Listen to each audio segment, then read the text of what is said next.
Download aplikasi Tarbiyah Sunnah di handphone Anda. Tersedia di Google Play dan App Store. Assalamualaikum warahmatullahi wabarakatuh. Innalhamdulillah nahmaduhu wa nasta'inuhu wa nastaghfiruh wa na'udzu billahi min syururi anfusina wa min sayyiati a'malina. Man yahdihillahu fala mudilla lahu wa man yudlil fala hadiya lahu. Wa asyhadu an la ilaha illallah wahdahu la syarika lah wa asyhadu anna Muhammadan abduhu wa rasuluh. Qala Allah Ta'ala fi kitabihil karim, ya ayyuhallazina amanu taqullaha haqqa tuqatih wa la tamutunna illa wa antum muslimun, amma ba'd. Kita lanjutkan ayyuhal ikhwah kitab Mujmal Usul Aqidah Ahli Sunnah wal Jamaah. Kita masuk ke poin kelima, ya.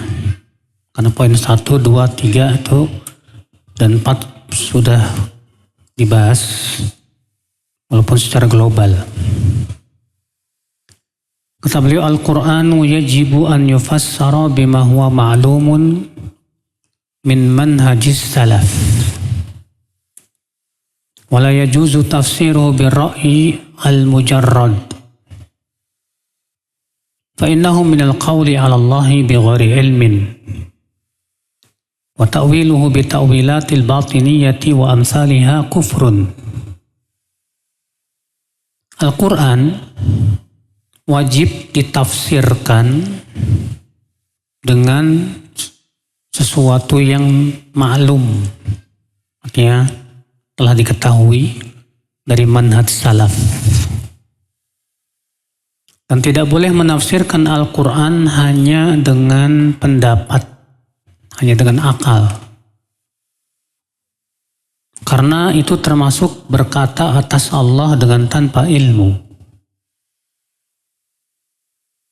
Dan mentakwilnya dengan takwil batiniyah dan yang semacamnya itu termasuk kufur. Termasuk kufur. Di sini beliau mengingatkan bahwa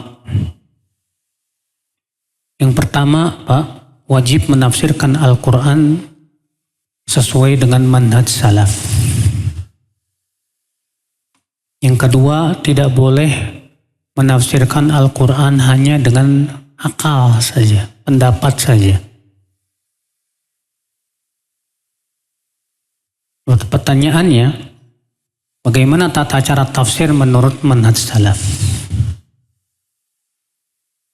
Al-Imam Ibnu Katsir dalam tafsirnya, ketika menyebutkan tentang tata cara tafsir, ya, beliau mengatakan fa'in qila fama ahsanul turuqit tafsir. Bila ada yang bertanya, bagaimana tata cara tafsir yang paling bagus? Maka yang pertama, an yufassaral Qur'anu bil Qur'an.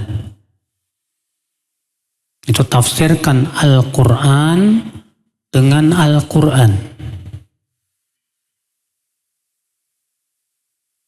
Yang kedua, an yufassal Qur'an bis sunnah. Itu tafsirkan Al-Qur'an dengan sunnah. Yang ketiga, an yufassal Qur'an bi aqwalis sahabah. Bi tafsiris sahabah. Itu menafsirkan Al-Qur'an dengan penafsiran para sahabat. Karena mereka orang yang langsung melihat bagaimana turunnya Al-Quran. Cara yang ketiga, an yufassar Al-Quran bitafsirit tabi'in. Itu tafsirkan Al-Quran dengan penafsiran para tabi'in. Kalau yang 4 cara ini tidak ada juga, maka kembalikan kepada bahasa Arab yang fasih. Bahasa Arab yang fasih. Saudaraku seiman, nah ini yang disebutkan oleh Imam Ibnu Katsir di dalam muqaddimah tafsirnya. Juga disebutkan oleh Al-Imam Syekhul Islam Taimiyah rahimahullah. Iya. Yang pertama kita akan bahas yaitu menafsirkan Al-Quran dengan Al-Quran. Tentunya Pak, syarat mutlak bagi orang yang ingin menafsirkan Al-Quran adalah dia harus bisa bahasa Arab. Harus paham bahasa Arab. Kenapa? Karena Al-Quran itu bahasa Arab, bukan bahasa Indonesia. Bukan bahasa Sunda. Dan akan sangat terjadi perbedaan yang sangat jauh kalau menafsirkan Al-Quran dengan bahasa Indonesia, Pak. Maka pahamilah, ya, bahasa Arab itu menurut pemahaman orang Arab yang dipahami oleh orang-orang Arab yang fasih, yang sesuai turunnya Al-Quranul Karim. Karena Al-Quran, bahasa Arab itu, Pak, bahasa yang sangat luas sekali. Tidak ada bahasa yang paling luas dari bahasa Arab. Bahasa Arab itu, Pak, per hurufnya saja mempunyai makna. Kalau antum membaca buku, ada sebuah buku yang berjudul Mu'jam Ma'anil Huruf, Ma'ani Hurufil Quran. Kamus makna-makna huruf-huruf Al-Quran. Itu dari alif sampai ya, Pak. Alif fungsinya apa saja? Alif untuk istifham, pertanyaan. Ya, istifham juga banyak. Ada istifham ingkari, ada istifham ta'jub, dan yang lainnya. Ba fungsinya untuk apa saja? Itu disebutkan, Pak. Iya, ta sampai selanjutnya. Demikian pula, ya, huruf berbentuk apa-apa seperti harfu jar. Min, bi. Min itu maknanya apa saja. Dan terkadang gara-gara satu huruf itu terjadi ikhtilaf para ulama dalam memaknainya. Contoh misalnya Allah berfirman, famsahu bi ru'usikum. Usaplah bi ru'usikum, ya, kepala kalian. Itu dalam ayat wudu. Ba di sini bi ru'usikum itu maknanya apa? Sebagian mengatakan ba di sini artinya litab'id, untuk sebagian. Sehingga atas dasar itu mereka mengatakan boleh mengusap kepala sebagian. Sebagian lagi mengatakan ba di situ mempunyai makna lil ilsaq. Atas dasar itu mereka mengatakan bahwa mengusap kepala harus keseluruhan. Nggak boleh sebagian. Dan itu yang rajih. Kenapa? Karena itu langsung perbuatan dari Rasulullah Sallallahu Alaihi Wasallam. Demikian pula Pak, ya, siyaqatul kalimat, redaksi-redaksi kalimat harus betul-betul kita pahami. Kalau kita tidak paham itu, sering kali jatuh kepada kesalahan dalam menafsirkan apa? Al-Quranul Karim. Maka dari itu, ya mutlak tuh ya, siapapun Anda yang ingin menafsirkan Al-Quran wajib bisa bahasa Arab. Makanya saya merasa heran, Mbak. Ada seorang, ya, dulu dia membuka kajian tafsir Al-Quran. Dan saya tahu orangnya nggak bisa bahasa Arab. Dan dia mengaku salaf. Maka saya pedes di hadapan dia. Ente Antum ini mau menafsirkan Al-Quran tapi nggak bisa bahasa Arab gimana? Ya saya baca terjemah Ustaz. Terjemah apa? Tafsir Ibnu Katsir, ya akhi. Terjemah belum tentu benar. Banyak penerjemah yang tidak paham tentang istilah-istilah apa? Tafsir, gak bisa ya akhi. Kita kalau mau menafsirkan Quran tuh harus betul-betul paham tentang bentuk-bentuk kalimat dalam Al-Quran. Makna-makna hurufnya, makna-makna katanya. Ya. Dan kitab-kitab tafsir ulama itu kan banyak, gak cuma satu. Ada tafsir Ibnu Katsir, tafsir Tabari, tafsir Qurtubi, dan yang lainnya. Harus kita rujuk itu semuanya. Supaya apa? Supaya tafsir kita benar-benar ya bisa dipertanggungjawabkan akhwat Islam, saudaraku seiman. Maka dari itu, ya akhi, ini syarat mutlak. Siapapun yang ingin menafsirkan Al-Quran wajib bisa bahasa Arab. Kemudian juga orang yang mau menafsirkan Al-Quran harus paham tentang ulumul Quran. Ulumul Quran. Seperti misalnya masalah nasikh mansukh, sabab nuzul, ta'wil tanzil, muhkam mutasyabih. Ya. Ini semua harus paham. Sebab kalau dia tidak paham, wah, bisa-bisa dia mengamalkan misalnya ayat yang ternyata sudah dihapus hukumnya. Saudaraku seiman rahimani wa rahimakumullah jami'an. Maka dari itu, akhi, Al-Quran memang Allah mudahkan untuk dipelajari. Tapi ingat, Al-Quran pun tidak boleh sembarangan kita untuk apa? Menafsirkannya seenaknya dengan akal-akal kita, dengan pendapat-pendapat kita. Maka yang pertama yaitu menafsirkan Al-Quran dengan apa? Al-Quran. Menafsirkan Al-Quran dengan Al-Quran itu ada 4 bentuk, Pak. Yang pertama yaitu naskhul Quran bil Quran. Yaitu ayat-ayat yang dihapus oleh ayat yang lain. Ini yang disebut dengan nasikh mansukh. Ya.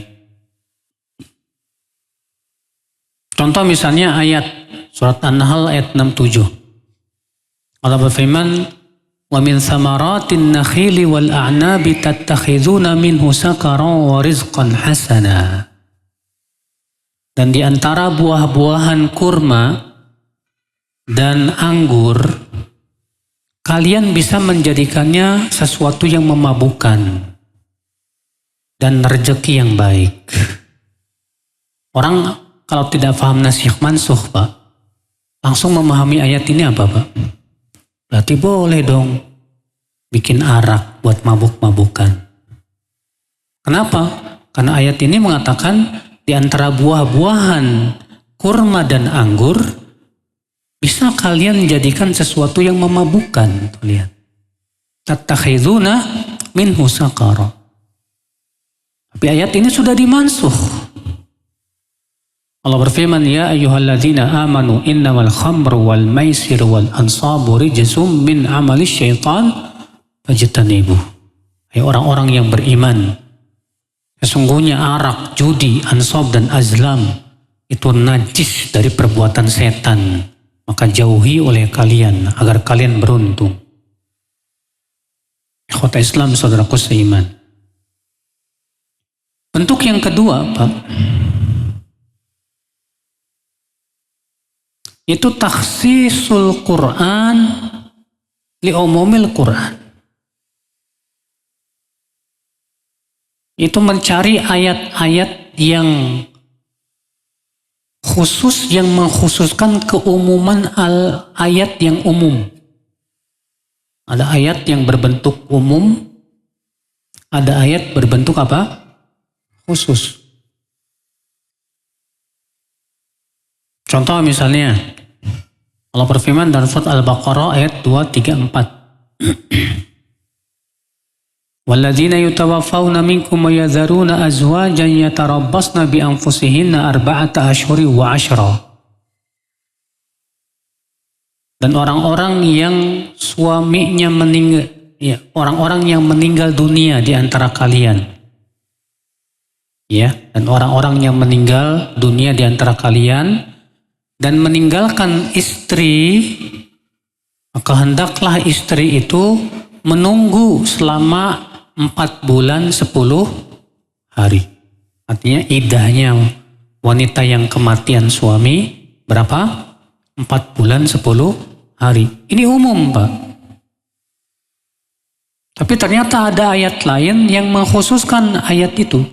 Itu surat At-Tolak ayat 4. Allah berfirman, wa ulatul ahmali ajaluhunna ayyadhna hamlahun.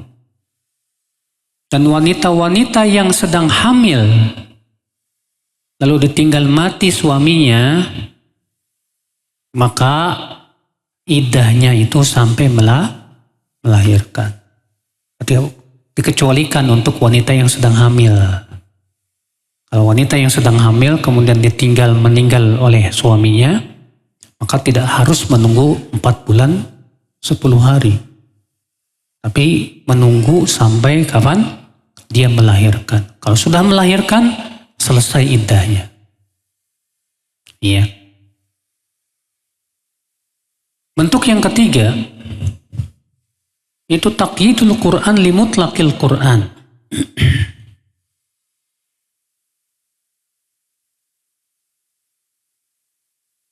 Itu mengikat ayat-ayat yang bersifat mutlak.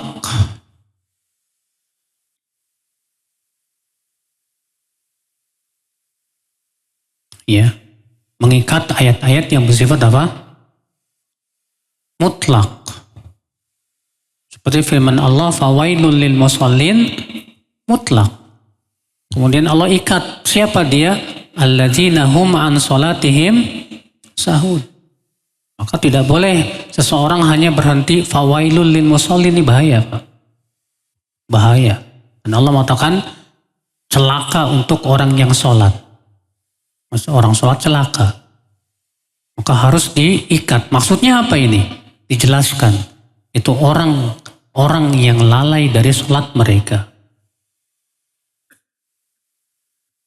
Yang keempat, tafsirul Quran li mujmalil Quran. Yaitu memperinci ayat-ayat yang global. Ya, memperinci ayat-ayat yang sifatnya apa? Global.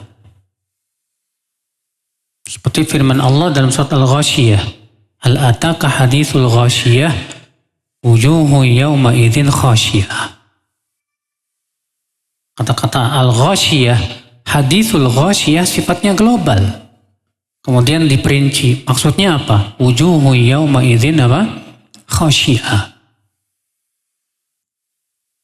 Dan Al-Imam Muhammad bin Al-Amin Asy-Syanqiti menyebutkan banyak sekali bayan penjelasan tentang tata cara menafsirkan Quran dengan Quran. Seperti misalnya menjelaskan tentang dhamir suatu ayat. Atau makna suatu ayat, kata yang bersifat ya mempunyai 2 makna. Seperti firman Allah, wal-laili idza as'as. As-as itu maknanya bisa datang, bisa pergi. Ya. Maka kemudian dijelaskan dalam ayat yang lain di mana beliau merojihkan bahwa yang dimaksud dengan as-as itu adalah datang. Quru, salah satu quru, qor maknanya haid dan juga bisa bermakna apa? Bersih. Demikian pula ayat-ayat yang mutlak yang banyak yang lainnya. Nah ini tata cara menafsirkan Quran dengan apa? Quran. Yang kedua, yaitu menafsirkan Quran dengan apa? Sunnah. Dan menafsirkan Quran dengan sunnah ini, Pak, dia harus paham tentang ilmu hadis. Supaya apa? Supaya tidak menafsirkan Quran dengan hadis lemah. Apalagi hadis itu hadis palsu. Karena banyak banget ya. Seperti misalnya fadilah membaca ayat surat tertentu dan ternyata hadisnya tidak sahih. Seperti misalnya fadilah membaca surat Yasin. Dan ternyata para ulama hadis mengatakan bahwa semua hadis yang menyebutkan tentang fadilah membaca surat Yasin lemah. Tidak ada yang sahih satupun juga. Berarti kalau antum mau menafsirkan Quran dengan sunnah, antum harus bisa pastikan dulu bahwa ini hadisnya apa? Sahih. Iya. Dan menafsirkan Al-Quran dengan sunnah ini harus, Pak. Kenapa? Karena Allah sudah menjelaskan dalam Al-Quran bahwa sunnah itulah yang menafsirkan Al-Quran. Allah berfirman, wa anzalna ilaika dzikra litubayyina linnas ma nuzzila ilaihim. Wa anzalna ilaika dzikra, dan kami telah menurunkan kepada kamu az-dzikr, yaitu Al-Quran. Litubayyina linnas, agar kamu menjelaskan kepada manusia ma nuzzila ilaihim, apa yang diturunkan kepada mereka tersebut. Lihat. Nah, Rasulullah ternyata Pak, Allah mengatakan bahwa fungsi Nabi itu apa? Fungsi Rasul agar kamu menjelaskan Al-Quran yang diturunkan kepada mereka. Berarti itu menunjukkan bahwa sunnah itu menjelaskan Al-Quran. Makanya kata Imam Ahmad, as-sunnah tufassirul Quran walaysal aqs. Sunnahlah yang menafsirkan Al-Quran, tapi tidak sebaliknya. Al-Quran sangat butuh kepada sunnah. Karena berapa banyak Pak ayat-ayat yang bersifat global dan tidak tahu tata caranya dan perinciannya kecuali ada dalam sunnah. Apalagi ayat-ayat ahkam. Ayat-ayat apa? Hukum. Itu perinciannya adanya di sunnah. Allah berfirman misalnya, wa aqimus shalah. Dirikan sholat. Tidak ada satupun ayat yang menjelaskan bagaimana tata cara sholat dari awal sampai akhir. Ada? Tidak ada satupun ayat yang menjelaskan berapa rokaatnya. Ada? Tidak ada. Tidak ada satupun ayat yang menyebutkan tentang apa bacaannya. Tidak ada. Adanya di mana? Dalam sunnah. Maka Rasulullah menjelaskan, ya, bahwa sholat itu dimulai dengan takbiratul ihram, diakhiri dengan apa? Salam. Bayangkan kalau misalnya ada orang yang berkata, kita tidak butuh sunnah, cukup Al-Quran saja. Banyak kan di zaman sekarang kayak gini Pak? Banyak ini. Ini yang disebut dengan ingkarus sunnah. Ya. Bagaimana cara sholatnya kalau begitu? Bagaimana kita akan tahu bahwa sholat zuhur 4 rakaat kalau kita menolak sunnah? Ikhwata Islam, saudaraku seiman. Demikian pula wa atuz zakah, bayarkan zakat. Perinciannya adanya dalam sunnah Pak. Dalam Al-Quran tidak ada. Nisabnya berapa? Apakah berlaku padanya haul atau tidak? Adanya di mana? Di sunnah. Saudaraku seiman. Maka dari itu ya akhi, harus ya, orang yang ingin menafsirkan Al-Quran mutlak dia harus luas ilmunya tentang sunnah. Makanya kalau antum belajar hadis Pak, belajar sunnah, antum sedang menafsirkan Al-Quran. Kalau antum misalnya belajar Sahih Bukhari. Sahih Bukhari itu Pak, dari awal sampai akhir itu hakikatnya sedang menafsirkan Al-Quran.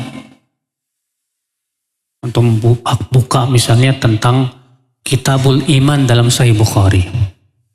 Itu tafsir tentang makna al-iman yang ada dalam Al-Quranul Karim. Antum belajar tentang bab wudu, bab sholat. Itu kan tafsir semuanya tentang yang ada dalam Al-Quran. Maka dari itu, akhi, Umar bin Khattab berkata apa, Pak? Sayatikum qaumun yujadilunakum bisyubuhatil Qur'an. Fajadiluhum bis sunan. Fa inna ahlas sunan a'raf li kitabillah. Bi kitabillah. Akan datang nanti suatu kaum yang akan mendebat kalian dengan ayat-ayat Al-Quran yang bersifat mutasyabihat. Maka debat mereka dengan sunnah. Karena orang yang paling paham tentang sunnah, dialah orang yang paling paham tentang Al-Quran. Lihat.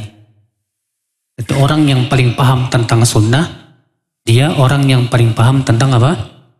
Tentang Al-Quran. Sudah otomatis, Pak. Akhwata Islam, saudaraku seiman. Makanya, ya, para ahli tafsir yang dari kalangan muhadditsin itu tafsirnya lebih mantap, Pak. Seperti Imam Abu Ja'far At-Tabari, ahli hadis juga ahli tafsir. Al-Imam Al-Baghawi, Al-Imam Ibnu Katsir, ahli hadis juga ahli apa? Tafsir. Sehingga kalau antum baca kitabnya, ya, Imam Ibnu Katsir, selalu beliau menyebutkan penafsirannya dengan hadis, dengan ucapan sahabat, ucapan tabi'in, ya, dan perkataan-perkataan para ulama. Luar biasa. Itu penting banget. Saudaraku seiman rahimani wa rahimakumullah jami'an. Di sini, Pak, ya. Cara yang kedua adalah tafsirkan Al-Quran dengan apa? Dengan sunnah yang sahih. Dengan sunnah yang sahih. Yang ketiga, tafsirkan Al-Quran dengan pemahaman para sahabat, penafsiran para sahabat. Kenapa kita harus menafsirkan Quran dengan penafsiran sahabat? Karena Allah yang menyuruh untuk mengikuti para sahabat. Allah berfirman dalam surat apa itu? At-Taubah ayat 100. Was-sabiqunal awwaluna minal muhajirin wal ansar walladzina tabauhum biihsan radhiyallahu anhum wa radwan. As-sabiqunal awwalun, orang-orang yang pertama kali masuk Islam dari kalangan muhajirin dan ansar. Dan orang-orang yang mengikuti mereka dengan kebaikan. Tuh lihat. Allah ridho kepada mereka dan mereka pun ridho kepada Allah.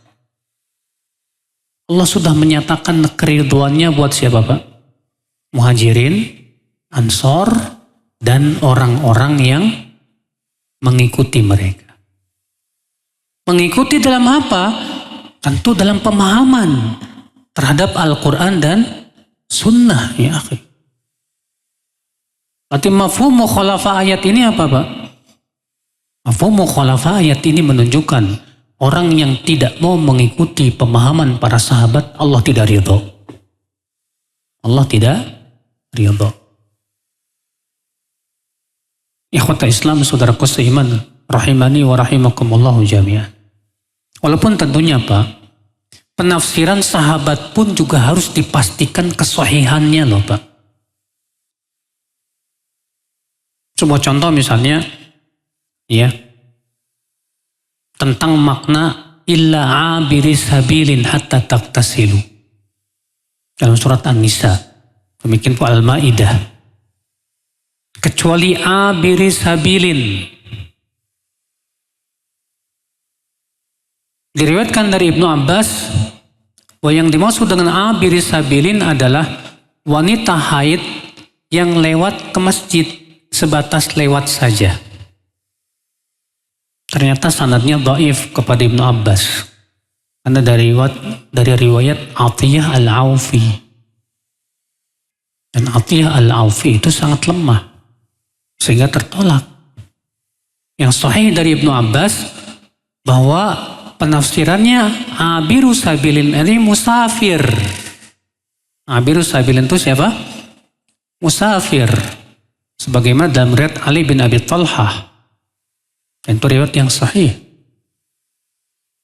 Di sini penting, kita juga harus memeriksa sanadnya kepada sahabat ini sahih atau tidak. Jangan sampai ternyata sanadnya kepada sahabat pun lemah. Sehingga tidak bisa dijadikan apa? Hujjah.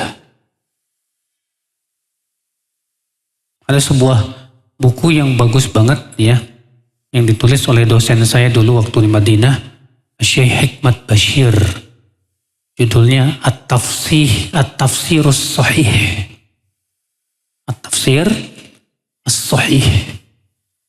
Di mana beliau hanya menyebutkan asar-asar yang sahih saja dan membuang semua asar yang tidak sahih.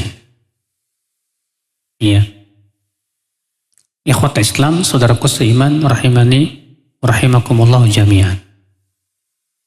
Maka ini, jadi penafsiran dengan penafsiran sahabat pun harus dipastikan akan kesahihannya. Yang kedua, penafsiran sahabat ini Pak, tidak bertabrakan dengan ayat atau hadis. Ya. Kenapa? Karena kalau bertabrakan dengan ayat Al-Quran atau hadis, maka pada waktu itu kita tidak bisa terima. Ikhwata Islam, saudaraku seiman, rahimani wa rahimakumullahu jami'an.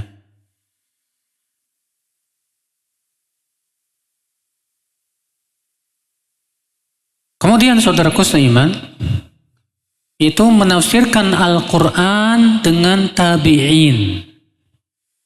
Dengan penafsiran siapa? Siapa tabi'in itu Pak? Tabi'in itu murid-muridnya sahabat. Ibnu Abbas punya murid siapa? Muridnya Ibnu Abbas dalam tafsir yang paling hebat, Mujahid bin Jabr. Mujahid bin Jabr itu orang yang paling paham tentang tafsir Ibnu Abbas. Imam Mujahid berkata, Aradtul Quran ala Ibni Abbas thalatha marrat. Aku membacakan Al-Quran kepada Ibnu Abbas 3 kali dari awal sampai akhir. Di mana setiap ayat aku bertanya tentang tafsirnya kepada beliau. Bayangkan. Di antara murid Ibnu Abbas siapa lagi? Abul Aliyah.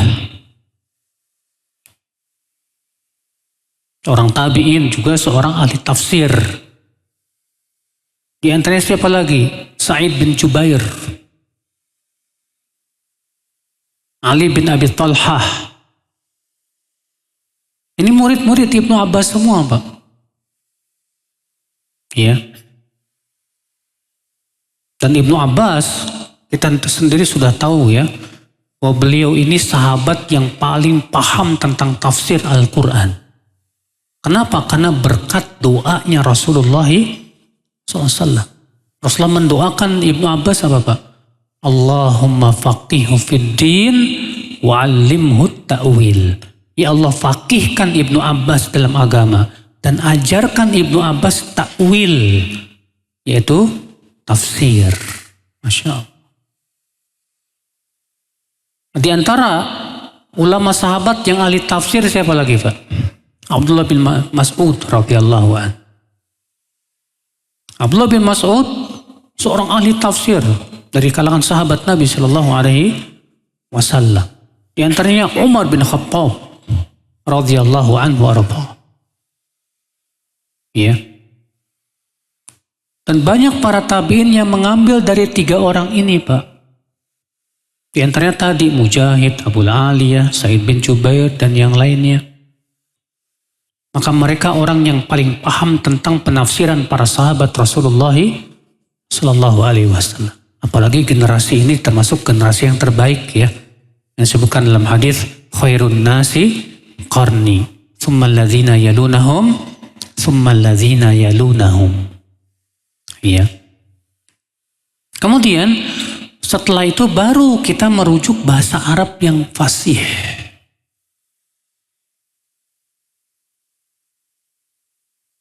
Contoh misalnya Pak, Ar-Rahmanu 'alal 'arsy istawa. Bahasa Arab yang fasih bahwa istawa ala maknanya hanya satu. Berbeda kalau istawa saja. Kalau istawa saja maknanya ada 6. Tapi kalau setelah istawa ada ala, maknanya hanya satu. Itu ala war tafa. Maka siapa yang menafsirkan kata istawa ala dengan selain ala war tafa, dia salah besar. Kenapa demikian? Karena dalam bahasa Arab sebagaimana dijelaskan oleh Ibnul A'rabi dan yang lainnya, bahwa istawa ala itu maknanya hanya satu. Ala war tafa, tinggi. Makanya dari itu penafsiran kaum Asy'ariyah yang menafsirkan istawa ala artinya istaula, menguasai. Ini jelas penafsiran yang salah. Kenapa? Karena tidak sesuai dengan bahasa Arab yang fasih. Dan tidak sesuai dengan penafsiran Rasulullah, para sahabat, para tabi'in. Ya. Dan penafsiran para ulama Ahlus Sunnati wal Jamaah. Ikhwat Islam, saudaraku seiman, rahimani wa rahimakumullahu jami'an. Nah, ini secara global, Pak, tata cara menafsirkan Al-Quran yang benar. Namun tentunya Pak, kita yang pemula, yang belum menguasai ilmu bahasa Arab, belum menguasai ulumul Quran, ilmu Al-Quran, yang lebih selamat buat kita adalah merujuk kitab-kitab para ulama. Dan buku tafsir yang terbaik adalah tafsir Ibnu Katsir. Buku tafsir yang terbaik tafsir Ibnu Katsir. Ya, cuman tebel banget Pak. Buat kita orang Indonesia yang gak suka baca, wah, ngeliat bukunya aja udah mundur duluan Pak. Tebel, 8 jilid. Ya. Ya udah, kalau antum nggak mau baca tafsir Ibnu Katsir, para ulama sudah ada yang meringkasnya menjadi mukhtasar tafsir Ibnu Katsir. Dan itu ada terjemahnya dari cetakan yaitu pustaka Ibnu Katsir. Namanya Sahih Tafsir Ibnu Katsir. Antum bisa baca, beli itu. Itu sudah diringkas. Tapi terjemahannya aja udah berapa jilid itu Pak.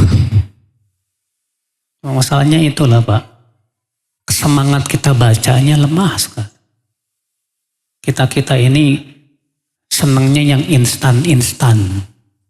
Pengaruh makanan juga, mie instan, makanan instan. Sampai menuntut ilmu pun maunya yang instan.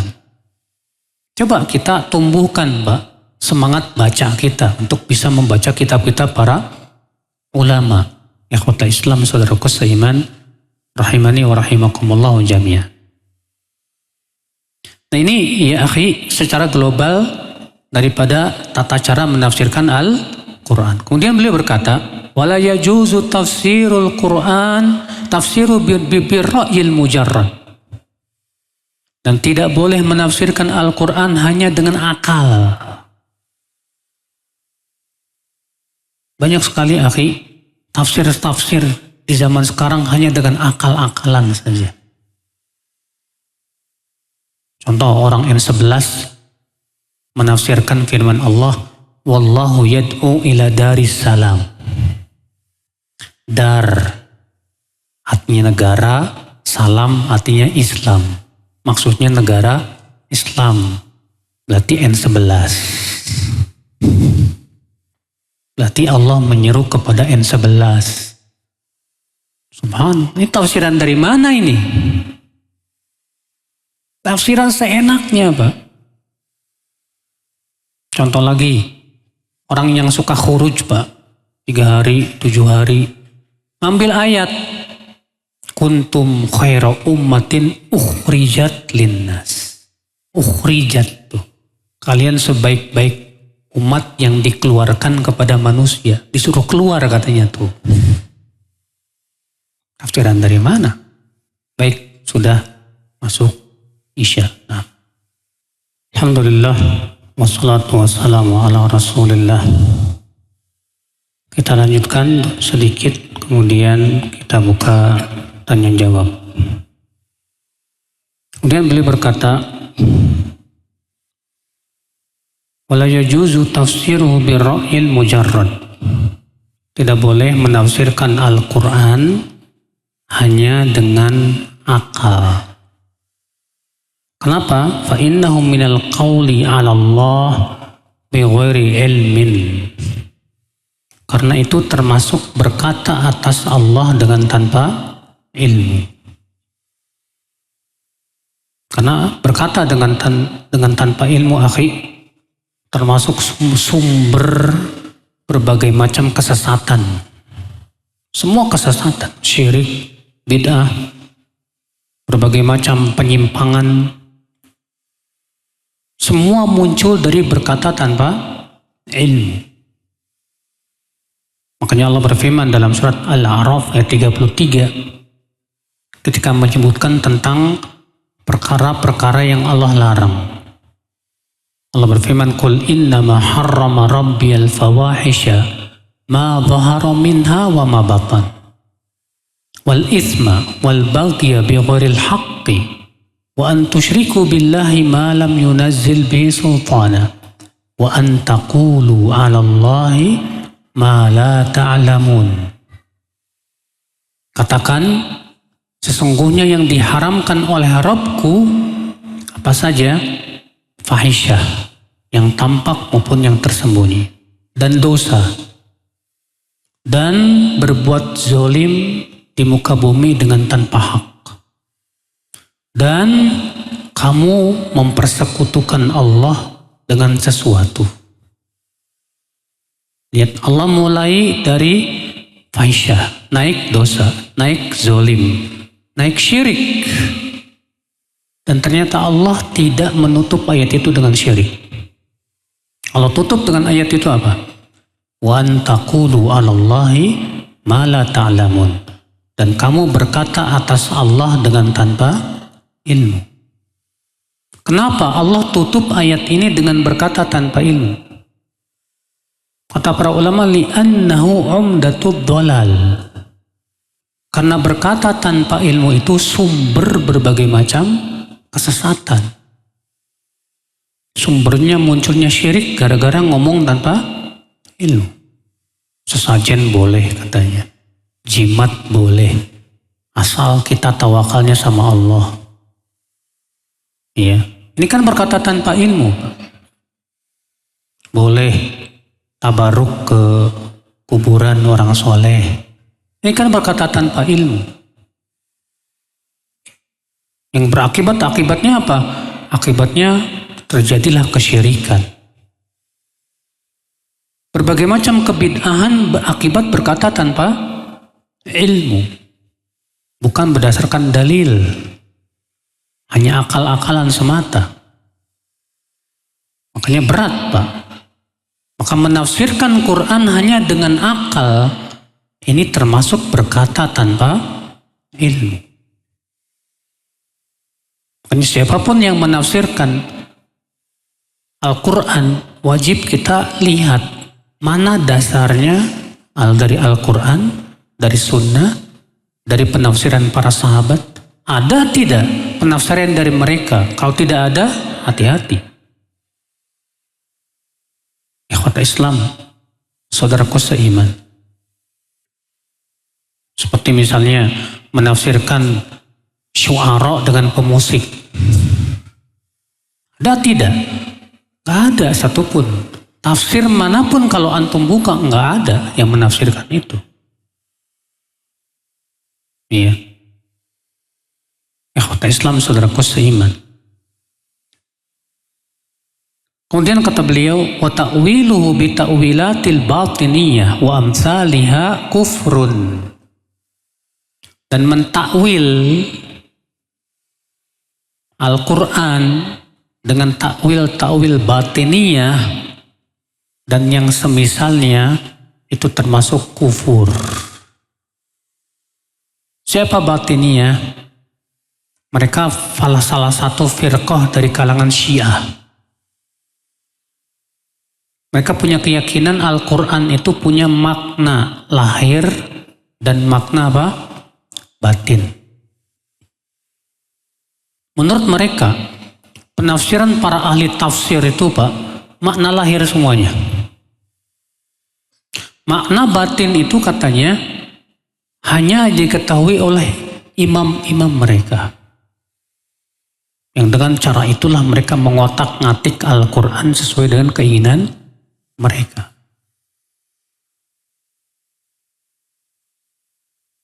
Sebuah contoh ya penafsiran batinnya. Makna firman Allah as-sab'al mathani, 7 yang diulang-ulang tentang surat Al-Fatihah. Makna yang benar adalah as-sab'al mathani itu 7 ayat yang diulang-ulang. Karena Al-Fatihah itu memang dengan ijma seluruh ulama 7 ayat yang dibaca berulang setiap kali apa? Sholat. Apa kata mereka? Itu makna yang lahirnya. Makna batinnya adalah 7 imam. Maksudnya siapa? Imam mereka. Contoh lagi Pak, orang Syiah menafsirkan innallaha ya'murukum an tadhbahu baqarah. Sesungguhnya Allah menyuruh untuk menyembelih sapi betina. Kata mereka makna lahirnya sapi betina, makna batinnya Aisyah. Karena mereka mengkafirkan siapa? Aisyah radhiyallahu anha. Iya. Dan banyak lagi penafsiran-penafsiran yang seenaknya. Yang sama sekali tidak ditunjukkan oleh tafsir Quran dengan Quran, tafsir Quran dengan sunnah, tidak pula para sahabat, tidak pula para tabi'in, tidak pula bahasa Arab yang fasih. Secara bahasa pun sangat nggak nyambung, Pak. Sangat tidak nyambung. Tapi demikianlah. Dengan cara itulah mereka berhasil mengotak-ngatik Al-Quran sesuai dengan keinginan mereka. Inilah bahaya batinnya di situ, Pak. Saudaraku seiman rahimani wa rahimakumullah jami'an. Maka dari itu hati-hati sekali lagi, Pak. Ya, jangan sampai menafsirkan Al-Quran dengan seenaknya. Berusahalah kita untuk merujuk kitab para ulama, ya, dan jangan sampai mengandalkan tafsiran masing-masing. Saya pernah ke salah satu universitas, saya lihat ada mahasiswa yang sedang berhalakoh, Pak. Dipimpin satu orang. Rupanya mereka sedang membahas tafsir. Ambil satu ayat, lalu si pemimpinnya mengatakan, menurut kamu ayat ini maknanya apa? Kamu. Jadi setiap orang disuruh nafsirin, Pak. Dan yang istilahnya yang hadir di situ mahasiswa yang bahasa Arab aja nggak bisa. Sudah disuruh nafsirin Al-Quran. Ini bahaya banget, Pak. Inilah sumber kesesatannya di situ. Orang yang bukan ahli sudah berani menafsirkan, sudah otomatis pasti tafsirnya akan salah. Ikhwat Islam, saudaraku seiman. Demikian ya. Dan kita buka tanya jawab. Barangkali ada yang bertanya, silakan. Naam. Kalau misalnya ada orang yang menolak arti tafsiran yang sudah diartikan oleh ahlu sunnah, apa yang harus kita lakukan? Kemampuan antum apa? Punya ilmu nggak untuk membantah? Kalau antum nggak punya ilmu untuk membantah, lebih baik tinggalkan. Tapi kalau antum punya ilmu untuk membantah, tanya. Jadi menurut kamu tafsiran ayat ini apa? Dia pasti menjawab, menurut saya tafsirnya begini, begini, begini. Rujukanmu siapa? Dasarnya apa? Kenapa kamu nafsirkan ini? Uber, Pak. Kalau dia berkata, ini pemahaman saya sendiri. Subhanallah. Pemahaman kamu tidak sesuai dengan apa yang dipahami oleh Rasulullah, para sahabat, para tabi'in, para tabi'ut tabi'in. Siapa yang lebih paham? Rasulullah atau kamu? Pahamkan kepada dia. Oh, manusia yang paling paham tentang Al-Quran adalah Rasulullah Sallallahu Alaihi Wasallam.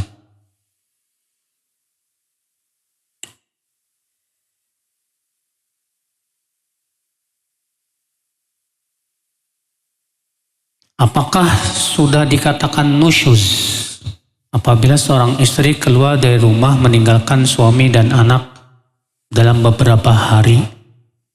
Keluarnya dengan izin suami apa enggak nih? Kalau tanpa izin jelas nusyuz itu. Jelas nusyuz. Karena istri tidak boleh pergi meninggalkan rumah tanpa izin suami. Kalau dia pergi begitu saja tanpa izin dari suami, nusyuz itu, Pak. Dinasihati selalu membangkang, ngeri.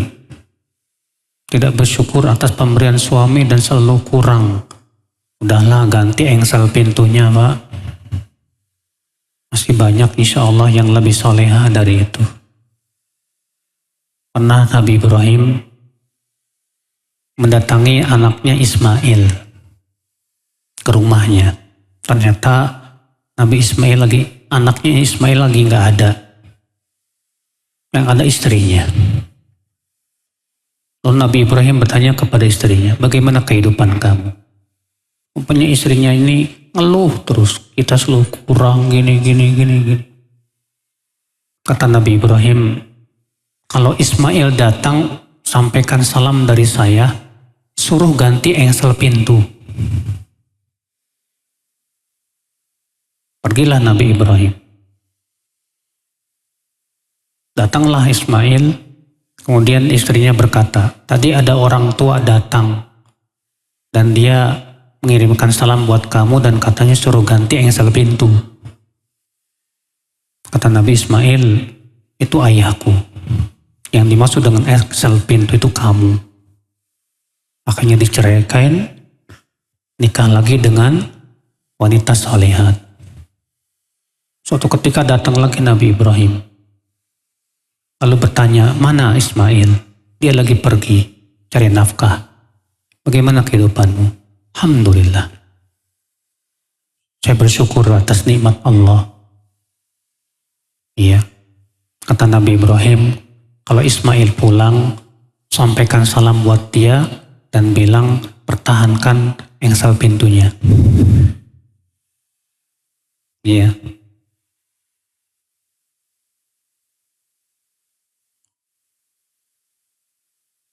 Apakah jika masih mempunyai hutang puasa Ramadan, tidak boleh puasa sunnah, termasuk puasa Asyura? Apakah hutang puasa Ramadan harus dilunaskan dulu? Betul.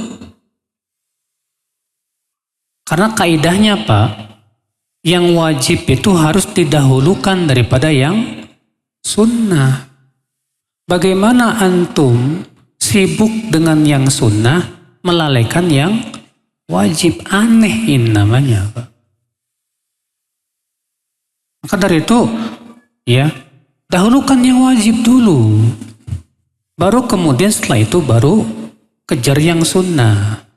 Adapun antum mengejar yang sunnah, melalaikan yang wajib, antum termasuk tertipu. Ya.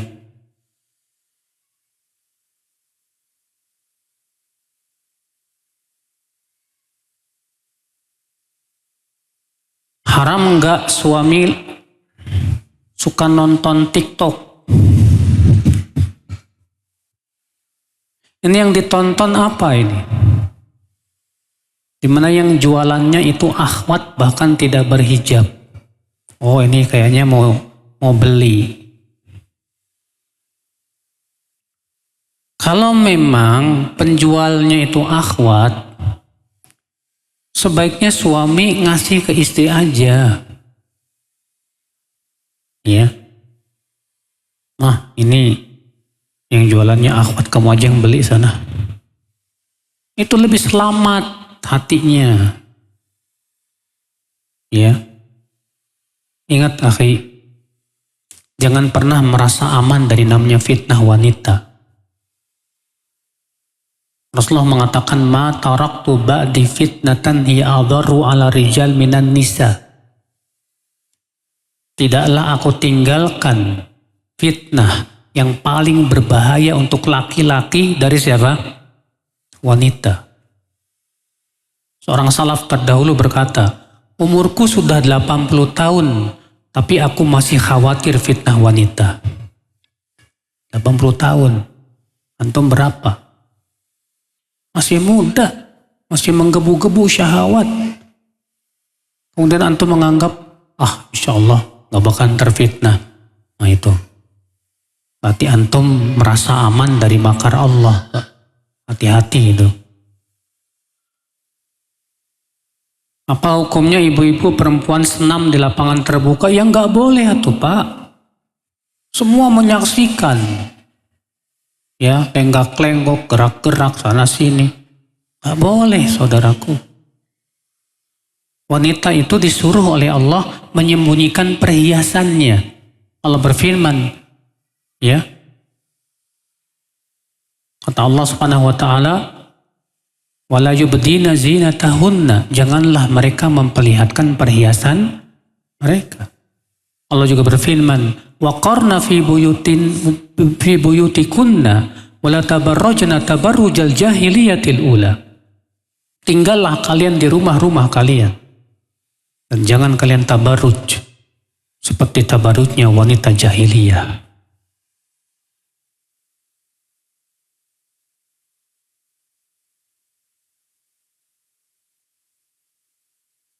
Ayah dan ibu daftar haji estimasi berangkat 2030. Qadarullah tahun 2022 ibu meninggal dan keluarga setuju porsi haji ibu diberikan kepada saya. Ahli waris yaitu ayah, kakak saya dan adik belum ada yang pernah haji. Apakah ibu saya termasuk yang wajib haji sehingga harus diqadha, dibadalkan? Iya, tapi syaratnya sudah pernah haji. Orang yang ingin menghajikan harus sudah pernah apa? Haji. Jadi kamu gak apa-apa, hajilah dulu. Nanti ada rezeki, hajikan ibumu. Hajikan siapa? Ibumu, karena ibumu sudah mampu. Qadarullah keburu meninggal dunia. Maka itu tugas anak-anaknya untuk menghajikan siapa? Ibunya. Ya.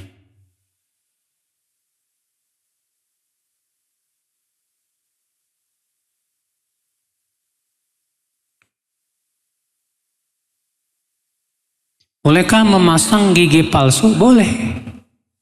Dahulu di zaman Nabi bahkan Pak, ada teknologi hidung palsu yang terbuat dari emas.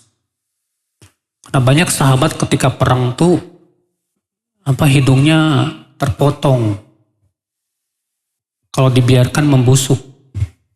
Akhirnya Rasulullah SAW mengizinkan mereka untuk menggantinya dengan hidung emas. Teknologi yang belum ada kayak di zaman sekarang. Zaman Nabi udah ada tuh Pak. Ya, hidung palsu yang terbuat dari emas. Demikian pula gigi palsu. Misalnya antum ompong, gak punya gigi, mau ngunyah susah. Sementara kita harus makan, Mbak. Makanya pakai gigi palsu, silahkan. Seperti itu tidak apa-apa. Karena itu masalah urusan dunia pada asalnya halal. Sudah tidak lagi bertanya, kita tutup. Subhanakallah bihamdik. Asyhadu an la ilaha illa anta astaghfiruka wa atubu ilaik. Assalamualaikum warahmatullahi wabarakatuh.